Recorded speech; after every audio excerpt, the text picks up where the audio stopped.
Locomotion and movement देखेंगे बेटा। तो इसमें दो पार्ट अपन पढ़ते हैं, एक स्केलेटल सिस्टम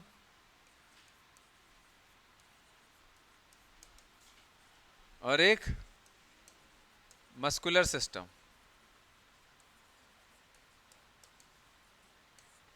ठीक है, एक स्केलेटल सिस्टम, दूसरा मस्कुलर सिस्टम। तो जो स्केलेटल सिस्टम होता है इसका क्या फंक्शन है अपन ये डिस्कस करेंगे पहले। हमारी बॉडी में जो स्केलेटल सिस्टम है, स्केलेटल सिस्टम में क्या क्या इंक्लूड होता है? Bone and cartilage. कार्टिलेज तो बस सपोर्टिव है, मेन तो बोन होता है। तो क्या क्या फंक्शन है भाई, बताओ क्या क्या है? हाँ, स्ट्रक्चर बॉडी का, शेप, स्ट्रक्चर देने में। भाई इंसान जो है, इंसान जैसे इसी दिखते ना, उसका जो हड्डियां हैं वैसी हैं। अगर गाय बैल जैसा हड्डी रहेगा हमारे में तो वैसे ही दिखेंगे, है ना। तो बॉडी का शेप, अब कई लोग शेप बिगाड़ देते हो, अलग बात है, ठीक है, अब ठीक है चलता है। लेकिन पहले ज़माने में थोड़ा सा शेप ठीक रहता था, मतलब जब आदि मानव होते मूवमेंट फिजिकल एक्टिविटीज़ अच्छी होती थी। अभी फिजिकल एक्टिविटी अच्छी नहीं है, सब शेप बिगड़ा हुआ है। ठीक है, मेरा ठीक है, चलो। देन दूसरा है, हाँ बेटा, protection of internal organ, protection of internal organs like brain, lungs, heart, है ना। जितने इंटरनल और डेलिकेट ऑर्गन्स हैं उनका प्रोटेक्शन। और तीसरा मूवमेंट में हेल्प करेगा, लोकोमोशन में हेल्प करेगा। ठीक है,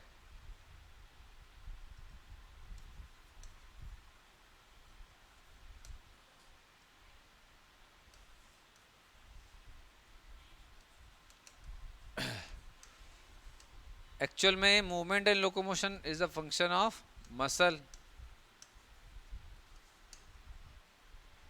बोन मूवमेंट या लोकोमोशन नहीं करता है, मसल्स के कारण होता है ये। समझ आ रहा है भाई? अगर किसी के पास हड्डी नहीं है तो क्या वो चल नहीं पाता है क्या?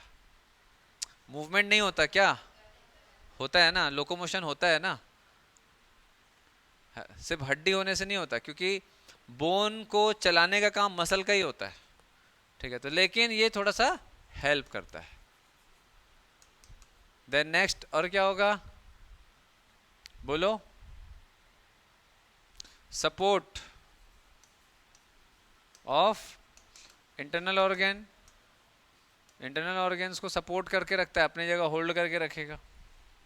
देन नेक्स्ट और क्या होगा, बताओ बताओ बताओ, सोचो। हड्डी और क्या क्या कर सकता है? हाँ बेटा, mineral storage, mineral storage, mineral storage में लाइक कैल्शियम आयन, ये it is a big reservoir of calcium. क्यों भैया?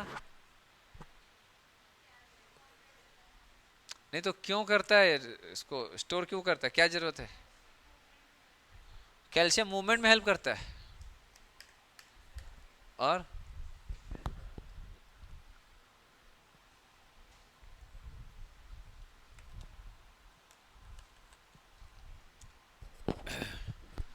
कैल्शियम हमको कंटिन्यूस सप्लाई चाहिए, है ना। बॉडी को कैल्शियम की कंटिन्यूस सप्लाई चाहिए होती है। कंटिन्यूस मतलब कंटिन्यूस, ऐसा नहीं कि बेटा जब कैल्शियम की ज़रूरत हो तो कैल्शियम वाला फूड खा रहे हैं अपन, है ना। ऐसा नहीं होता। हम बात कर पा रहे हैं तो भी कैल्शियम चाहिए, क्योंकि न्यूरल सिग्नल पास होता है कैल्शियम के कारण। मसल का कॉन्ट्रैक्शन बिना कैल्शियम के नहीं हो सकता। तो मसल कॉन्ट्रैक्शन हो, चाहे नर्व इम्पल्स सिग्नल को ट्रांसमिट करना हो एक न्यूरॉन से दूसरे में, उसके लिए भी कैल्शियम चाहिए होता है। तो सोचो, कैल्शियम हमको कंटिन्यूस सप्लाई चाहिए, है ना। तो हम क्या करते हैं, हम कैल्शियम को स्टोर करके रख लेते हैं, वहाँ से धीरे धीरे ज़रूरत पड़ने पे निकालते रहते हैं। और जब हमारे पास एक्सेसिव होता है, जैसे अपन कैल्शियम बहुत सारा खा लिए, दूध दूध पी लिए, तो वो स्टोर हो जाएगा, बोन में स्टोर हो जाएगा, और ज़रूरत पड़ने पे बोन से बाहर थोड़ा थोड़ा निकलते रहता है। है ना, क्योंकि ब्लड में कैल्शियम चाहिए। हम लोगों ने देखा ब्लड क्लॉटिंग के लिए भी कैल्शियम की आवश्यकता होती है ना। चलो और क्या। हाँ बेटा।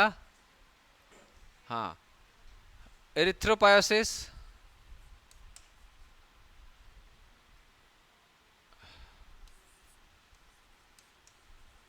Blood cells formation. What is erythropoiesis? What is एरिथ्रोपायोसिस?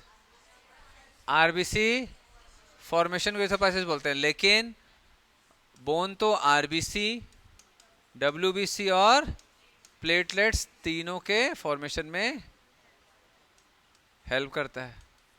कहाँ बनता है भैया? ये बता चुका हूँ, बोन मैरो में, है ना। चलिए देन नेक्स्ट, और क्या होता है बेटा? Muscle attachment helps in muscle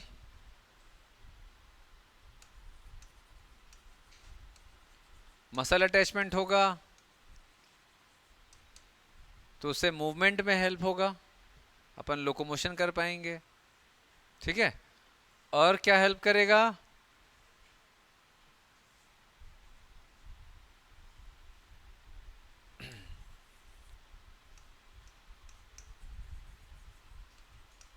helps in breathing, याद आ रहा है? रिब केज फैलेगा, सिकुड़ेगा, तभी तो इंस्पिरेशन एक्सपिरेशन होता है। हेल्प्स इन ब्रीथिंग, है ना। जैसे आप रिब केज हटा दो तो लंग एक्सपांशन या जो जो कोलैप्स होना है, कोलैप्स नहीं बोलते हैं उसको, ठीक है, थोड़ा सा है डिफ्लेशन बोलेंगे, इन्फ्लेशन या डिफ्लेशन, ये नहीं हो पाएगा। ब्रीथ इन ब्रीथ आउट नहीं हो पाएगा। क्यों? क्योंकि मसल रिब केज को खींचता है, हड्डियों को खींचेगा तभी तो जगह बनेगा, है ना। एक बार ऐसी एक जन का, अगर एक भी हड्डी टूटा ना तो वो मसल्स को खींच नहीं पाता है ना।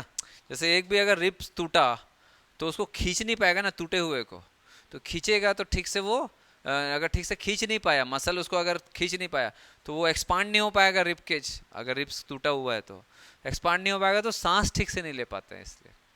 जैसे एक बार एक मेरे पहचान वाला है, ऐसे ही गणेश विसर्जन में गए थे उधर महादेव घाट, तो उनका क्या हुआ, वो ट्रैक्टर में चढ़े हुए थे, तो ट्रैक्टर जो होता है वो पीछे ट्रॉली जो होती है तो वहीं बीच में था वो, तो ऐसे कुछ हुआ, वो उसका पैर फिसल गया। पैर फिसल गया तो वो ट्रॉली के नीचे आ गया, चक्का उसके ऊपर चढ़ गया पूरा, यहाँ रिप्स ब्रेक हो गया, रिप्स ब्रेक हो गया। थैंक गॉड कि वो बच गया, एकदम नॉर्मल, अभी नॉर्मल है, अधिकतर बचते नहीं है, ठीक है। तो एक फ्रेंड है जो मेकाहारा में है ना, वहीं जॉब करता है, तो वो हम लोगों का कॉमन ऐसी मेरा जान पहचान, उसका फ्रेंड था, मेरा भी ऐसी फ्रेंड हो गया जान पहचान, तो उसको तुरंत लेके गए, ठीक है। काफ़ी ज़्यादा इंजरी थी, सांस नहीं ले पाता था वो, गया था मैं भी, सांस नहीं ले पाता था। तो सारे जो वहाँ पर जो सर्जन लोग थे सब टीचर पहचान के भी हैं कुछ लोग, ठीक है। तो बातचीत किए तो भाई बोले कि रिकवरी तो अब इंसान के ही हाथ में होता है ना, कितना हिम्मत रखता है सांस लेने में। हल्का सा भी सांस लेते ना इतना सीवियर पेन होता है कि पूछो मत। क्यों? हड्डी टूटा है, ऐसे ऐसे ऐसे होगा तो आप सोचो कितना पेन होगा, और हर बार आपको सांस तो लेना ही है, और सांस लोगे तो रिप्स फैलना ही है, रिप्स फैलेगा तो जो ब्रेक है जहां पर से वो भी, समझ रहे हो आप कितना पेनफुल होता है। तो जीवन में बहुत दर्द है लोगों में, आपको लगता है कि आप ही का दर्द बड़ा है ना, बहुत सारे दर्द हैं लोगों को, और कई लोग बहुत दर्द झेलते हैं। आजकल के बच्चे थोड़ा सा कुछ हुआ तो रो देते हैं छोटी छोटी बात पे। दर्द है सर जीवन में, आपको नहीं मालूम, बहुत दर्द है जीवन में। कहाँ दर्द है बता? यहाँ दर्द है, यहाँ दर्द तो खुद लेते हो, ऊपर वाला देगा ना थोड़ा सा भी दर्द सहन करना मुश्किल हो, तब समझ आएगा दर्द क्या होता है एक्चुअल में। ये तो अपना सेल्फ जनरेटेड है ना, मेंटली पेन है ये, सेल्फ जनरेटेड पेन मत लो इसीलिए, ठीक है। तो ऐसे ही होशियारी के चक्कर में फिर अगर कई बार अगर सच में दर्द मिल गया किसी तरीके से, तब समझ आएगा ये होता है भाई दर्द, ये एक्चुअल दर्द है। ठीक है, हाँ। चलो, तो हेल्प्स इन ब्रीथिंग, पढ़ लिख लो, जीवन सुधर जाएगा। और हेल्प्स इन हियरिंग, हड्डियां ना होती इंसानों के पास तो सुन भी नहीं पाते। अब वो कैसे? अरे बाबा, ईयर ऑसिकल्स, ये टिम्पेनिक मेम्ब्रेन है, ये मिडिल ईयर है, ये इंटरनल ईयर है। यहाँ से ऐसा टिम्पेनिक मेम्ब्रेन से मेलियस, इनकस और स्टेपिस। तो ये जो ईयर ऑसिकल बोन होता है, ये साउंड वेव को टिम्पेनिक मेम्ब्रेन से इंटरनल ईयर में ट्रांसमिट करता है।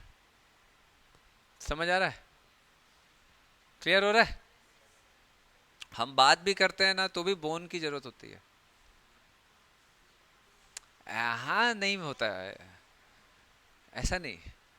क्यों? ये जो हमारे साइनसेस होते हैं यहाँ पर, एयर फिल्ड साइनसेस होते हैं, तो बोन के कारण ही हमारा साउंड सही तरीके से आ पाता है। सर्दी होता है तो आवाज़ भनभनाता है ना, क्यों मालूम है? इस बोन में साइनसेस में ना फ्लूइड फिल्ड हो जाता है, म्यूकस भर जाता है। सर दर्द होता है ना यहाँ पर अजीब सा भारीपन लगता है, यहाँ भारीपन लगता है, होता है। एकदम सर्दी होता है तो यहाँ पर सर दर्द, यहाँ पर नाक में भारीपन अजीब सा लगता है, आंख दर्द होता है, क्योंकि यहाँ जो एयर फील्ड बोन होता है वहाँ पर म्यूकस भर जाता है, जिसके कारण वो हैवीनेस लगता है। और अपन बात करते हैं तो ऐसा लगता है तबला में पानी डाल के कोई तबला बजा रहा है, वैसी टाइप का आवाज़ आता है, अजीब टाइप का। समझ आ रहा है? तो बोन बहुत सारे काम करता है। चलो, क्लियर है इतना? लिखना है तो लिख लो, फोटो खींचना है तो फोटो खींच लो, घर में कर लेना। और कुछ छूटा है क्या?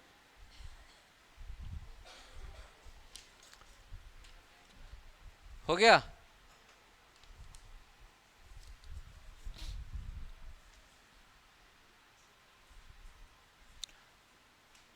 चलो फिर अब एक साथ अपन स्केलेटल सिस्टम चालू करेंगे, है ना? फिर एक साथ ही समझाऊंगा एपेंडिकुलर और एक्सियल स्केलेटन।